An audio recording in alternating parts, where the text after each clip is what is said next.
Olá, meus amigos, muito bom dia a todos vocês, sejam todos muito bem-vindos a essa meditação.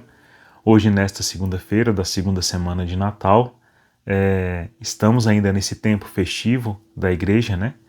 E depois de passar pela festa do Natal, ainda tivemos várias outras, como a Santa Mãe de Deus, a Sagrada Família e ontem a Epifania do Senhor.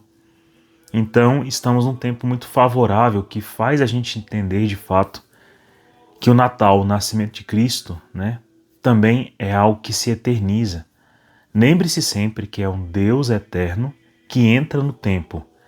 Então, na eternidade, né, Deus está sempre contemplando o seu nascimento. Nós que estamos no tempo, como a gente olha para o primeiro 25 de dezembro ou para hoje de uma maneira muito linear, às vezes a gente perde de vista o que estamos contemplando, né? Mas Deus não. E doando no seu espírito, seu coração, manifestando sua vontade na Santa Igreja, nos ministérios, no corpo eclesial, na nossa fé, né? Na Sagrada Escritura, nos sacramentos, a gente percebe que Jesus está nascendo em cada um de nós. E o que eu achei mais impressionante da festa de ontem é que se fala muito sobre essa inclinação do coração humano para responder a esta realidade divina que é eterna, mas que entra na nossa realidade. Muitos se posicionam de maneira muito diversa, né? Então a gente acompanhou os Reis Magos. Tenho certeza que você acompanhou na liturgia de ontem, participando da Santa Missa, e o sacerdote, instruído pelo Espírito Santo, falou sobre essa grande honra. E aí o Evangelho mostra essa dualidade, né? Existem aqueles que sabiam das profecias antigas, mas tinham interesse de saber onde, como Jesus estava nascendo para matá-lo. Isso soa aos nossos ouvidos absurdo, né? E aí a gente começa a perceber que não é uma realidade tão absurda assim. Por exemplo, diante das profecias para o nosso tempo, que não seriam tão diferentes, mas que falariam sobre o abreviar do tempo, ou ainda sobre a necessidade de conversão, ou ainda para nós voltarmos o nosso coração para Deus, ou ainda nos converter deixando as nossas paixões, devaneios, ideologias, nossos aprisionamentos materialistas de lado, para recordar que temos um céu a conquistar, uma alma a salvar, que temos a Deus para honrar, que temos uma vida aqui nesse tempo que é instante, é breve, é como uma noite, às vezes mal dormida, né? Então, é um tempo breve, mas que temos uma meta transcendente, que devemos trabalhar, servir, crer, esperar, conquistar e ainda divulgar esse reino neste tempo pequenininho, onde deveríamos ser arautos do reinado de Cristo. E aí, porque a gente tem essa visão muito limitada, que não é ainda a visão eterna como a de Deus, a gente se perde, a gente entra num devaneio. Só que o devaneio pode ser tão intenso, tão forte, que quando cheguem as profecias, né, falando sobre a vinda de Cristo, falando sobre o Natal do Senhor, falando sobre a necessidade de conversão, sobre abandonar as nossas paixões desenfreadas por coisas, pessoas, para enxergar a realidade que nós vivemos de uma maneira muito sóbria. Às vezes o recado de muitos será: não me importa, pare de me importunar, sua palavra me incomoda. Ou ainda, pode ser que a palavra seja de ódio, como matem o menino. Mas existem respostas diferentes, como a dos Reis Magos, né? Homens de grande saber, de grande inteligência. que juntaram em sua vida ouro, que entenderam em sua vida o sentido do sagrado, por isso trouxeram incenso, que sabiam também o sentido do sacrifício e por isso trouxeram mirra, né? E diante desses presentes se percebe que aquilo que há de mais valor, né, é dado a um propósito, a um sentido. Então esses homens sábios que aprendendo esses valores importantes para a sua própria vida, perceberam que é necessário dar sentido a isso para que a experiência humana, a experiência no tempo, não seja desvairada, insensata, imprecisa, cega para o que há de vir, negligente para o que passou e indiferente para o presente. Por isso, eles, atentos sabiamente a todas as faculdades e dons que Deus os deu, interpretaram bem as profecias. Leram lá o que escreveu Miqueias, leram o que escreveu Isaías, leram as profecias sobre o descendente de Davi, sobre como ele nasceria, que cidade de Belém seria a eleita, que o seu povo precisava ouvi-lo e servi-lo e adorá-lo e segui-lo, e que muitos o rejeitariam. E foram interpretando tudo, né? Tudo. Inclusive esperavam sinais naturais para esse nascimento. E como pode ser que talvez eles não vissem a Virgem, né? Não vissem a Sagrada Família esperando Jesus e talvez não estivessem próximos desses descendentes de Davi, José e Maria, sabiam que a natureza indicaria, conforme a própria profecia dizia sobre a estrela. E se perceberam tocados pela mesma profecia. Afinal, como se diz no texto sagrado, lá no capítulo 60 de Isaías, versículos de 1 a 6, essa profecia deve ter iluminado o coração desses sábios homens. E essa profecia fala deles. Então, essa profecia já indicava que eles precisavam migrar, que eles precisavam viajar, que eles não estavam longe, né, daqueles descendentes, então eles precisavam migrar. Mas a profecia dizia assim, ó: levanta-te, acende as luzes de Jerusalém, porque chegou a tua luz, apareceu sobre ti a glória do Senhor. Eis que está a terra envolvida em trevas, e nuvens escuras cobrem os povos, mas sobre ti apareceu o Senhor, e a sua glória já se manifesta sobre ti. Os povos caminham à tua luz, e os reis ao clarão de tua aurora. Levanta os olhos ao redor e vê, todos se reúnem e vieram a ti. Ou seja, esses vão a Jerusalém. Teus filhos vêm chegando de longe com tuas filhas, carregando nos braços. Ao vê-los ficarás radiante, com o coração vibrando e batendo forte. Então aqui a profecia fala sobre a reunião das tribos. Pois com eles virão as riquezas do além-mar. Então povos para o além-mar virão também para lá. Será uma inundação de camelos e dromedários de Madiã e Efa, e a te cobrir. Virão todos os de Sabá, trazendo ouro e incenso e proclamando a glória do Senhor.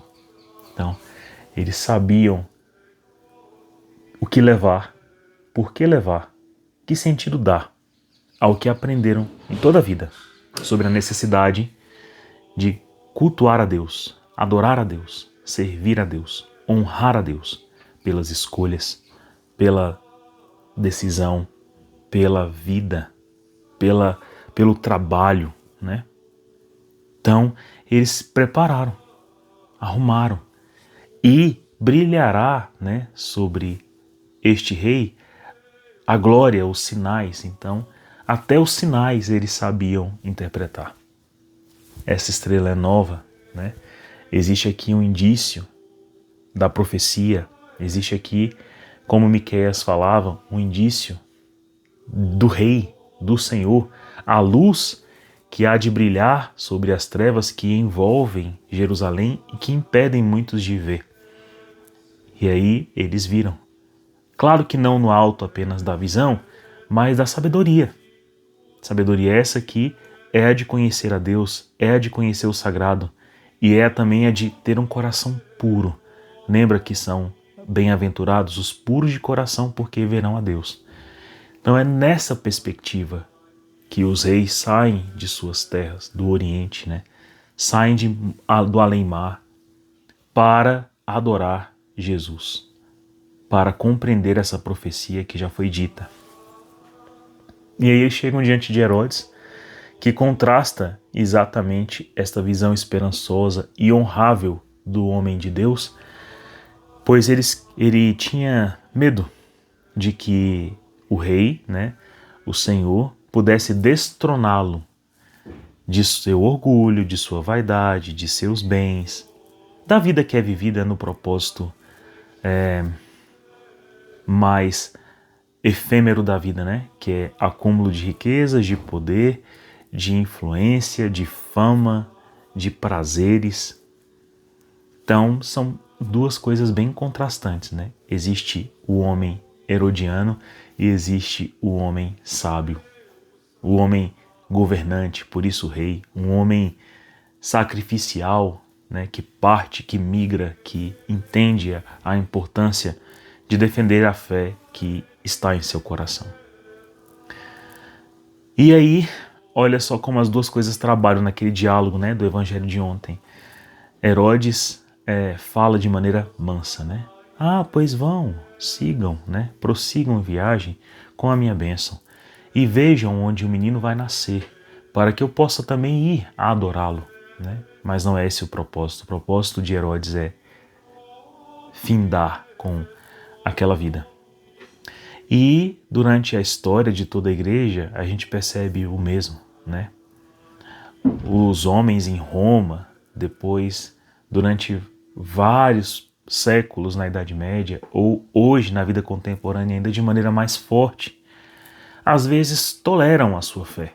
Toleram que você seja um homem de fé, uma mulher de fé, que você seja católico, que você reze, que você viva os sacramentos, que você defenda a família, defenda a vida, defenda a liberdade, defenda o valor humano, que você defenda o Cristo, né? Você é um pária para essa sociedade, que arrota sobre você virtudes. E até diz, tudo bem, vá, né? Viva a tua fé. E me aponte aonde de fato ela atua, para que eu possa ir lá, adorar também. Mas não é para isso. O propósito é duas coisas, ou aniquilação, ou tornar ineficaz o que se fala, o que se crê, o que se prega, o que se diz, o que se testemunha. Portanto, meus irmãos, ainda existem só dois tipos de homens e de mulheres.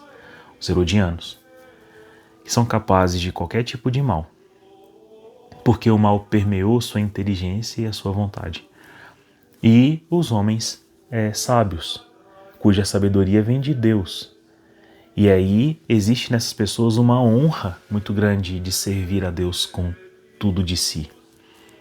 E uma defesa de Deus incrível e heróica, né? Então, você acha que os reis magos cederam às vantagens oferecidas por Herodes? Não. Avisados em sonho, ou seja, até em sonho são aconselhados. Até no inconsciente a luz permeia. Até quando não estão de lâmpadas acesas, ainda assim Cristo é sua luz. Então foram avisados para não retornar e foram por outro caminho. O que deu tempo, margem, para que o Espírito Santo também preparasse São José e a Virgem Maria e o menino Jesus para a fuga para o Egito, que também era alvo da profecia, né, que há tanto tempo já conduzia o coração das pessoas. E aí Herodes, ainda assim, em sua fúria, mandou um édito que, à procura do menino, mais de 3.000 meninos foram mortos, né, com menos de 2 anos de idade. É muita sangria, é muita loucura, é muito devaneio. Mas veja, esses devaneios não existem até hoje. Não é Desde, por exemplo, revoluções imensas que se fazem na sociedade com um propósito, né, cheio de valores. Defendamos os pobres, defendamos os oprimidos, matemos os burgueses, os reis, coloquemos todos na guilhotina. Até crianças foram colocadas, né? Então, para o olhar tirânico daqueles que odeiam a Deus, tudo é possível. Mas existe um triunfo imenso, imenso, imenso para quem até durante o sono é aconselhado por Deus, é íntimo do Espírito Santo. É de saber que sua vida tem um sentido que nem a morte pode acabar. Podemos ser ignorados, podemos ser negligenciados, podemos ser esquecidos, pode tudo acontecer. E podemos passar por várias privações. Mas o homem de Deus, o homem natalino, o homem em quem Cristo nasce, o homem no qual cresce essa esperança, ele jamais vai questionar se teve sentido o dia que acordou para trabalhar, o dia que disse sim ao matrimônio, que escolheu e foi aceito por sua esposa, o dia que se consagrou no altar, o dia que deu seus filhos ao batismo. Jamais vai se arrepender da palavra que medita o dia inteiro no seu coração. Jamais vai se arrepender de ter se ajoelhado, de ter confessado, de ter amado, de ter colocado sua vida toda em sentido. Que a morte vai chegar para todos. Mas a morte para aqueles que são de Cristo é o início da vida eterna. Vida essa na qual a gente não vai ter mais uma visão míope das coisas, mas eu teria a visão plena, né, do nascimento de Deus, da sua paixão por mim. Eu verei, né, como viram esses homens, no próprio colo, nos próprios braços, assim, Deus feito homem. Imagina a alegria que eles tiveram, né, quando chegaram diante de Nossa Senhora, São José, guiados por anjos, guiados pelos pastores que também já estavam lá, ou, né, para além da visão do presépio, a visão cronológica, né, já tinha um tempo em que o nascimento tinha acontecido. E aí eles chegaram e viram o menino nas mãos da rainha e suados, talvez cansados, fadigados, perseguidos, apressados, mas firmes, revirando seus cofres para tirar o ouro, para tirar o incenso. Ouro esse que São José administrou, tenho certeza, durante muitos anos da vida de Jesus, inclusive no Egito, né? Olha que providência. Mas pegaram no braço, Nossa Senhora colocou, pegaram no braço Deus, o Rei do Universo, onipotente, onisciente, onipresente, feito homem, na carne. Ele tinha calor, ele tinha sorriso, seus olhos brilhavam, era uma criança linda e eles colocaram no braço. Imagina o suorzinho escorrendo da testa, se ocultando na barba, e ainda assim Nossa Senhora viu honra no coração daqueles homens para carregarem Jesus um pouquinho no braço, para verem Deus sorrir. Não sei se no coração de vocês essa imagem vem, mas vem uma imagem muito assim, de honra. Há um ponto em que, na eternidade, tendo a oportunidade de possuir os momentos todos como um só, um dos que eu mais vou querer possuir seja o Natal. Querer que esse tempo dure muito e poder possuir também essa visão do sorriso de Jesus. É um tipo de visão que me faz querer servir, amar, colocar à disposição ouro, incenso e mirra. Meus bens materiais, meus bens físicos, a minha vida, minha profissão, meu dia a dia, as minhas horas, o meu tempo, a minha oferta, o meu sacrifício, o ouro, o incenso, a mirra, o sacerdócio, o matrimônio, a vida que desponta do nosso coração. Colocar tudo para Ele. Aqui, Senhor Jesus, é teu. Quero adorá-lo, quero servi-lo. Tu és Rei, nosso Mestre e Senhor. Eu quero me prostrar aos teus pés. É tanta beleza, é tanta doçura, é tanta ternura, é tanto amor, né? Porque às vezes a gente não nutria esse amor nesta alegria natalina. Como é que a gente vai entender o preço, o custo dela na cruz, na Páscoa, para de fato perceber a necessidade de nossa conversão? Então, meus irmãos, o amor precisa ser amado nesse Natal para que nós nos tornemos amáveis e capazes de amar. É isso. Então, um momento que eu gostaria de possuir na eternidade seria esse, sabe? Porque ele reposiciona tudo e torna a gente menos herodiano e mais sábio, como os reis magos, né? Então, diante desse evangelho, vejamos a necessidade que esse Senhor, né? Senhor do Natal, coloca para nós hoje sobre a necessidade de conversão, de serviço, de reposicionamento alegre de nossa vida diante dele, que é o nosso Rei, nosso Senhor. Assim fala hoje em Mateus 4. Naquele tempo, ao saber que João tinha sido preso, Jesus voltou para Galiléia, deixou Nazaré e foi morar em Cafarnaum, que fica à margem do mar da Galiléia, no território de Zebulon e Neftali, para se cumprir o que foi dito pelo profeta Isaías: terra de Zabulon, terra de Neftali, caminho para o mar, região do outro lado do rio. O povo que vivia nas trevas viu uma grande luz, e para os que viviam na região escura da morte brilhou uma luz. Daí em diante Jesus começou a pregar, dizendo: convertei-vos, porque o reino dos céus está próximo. É isso. Convertei-vos, porque o reino dos céus está próximo. E diante disso, desse sinal, dessa luz, dessa estrela que brilha para nós, que não é mais a estrela lá de Belém, mas é o próprio Cristo, né? O recado é o mesmo.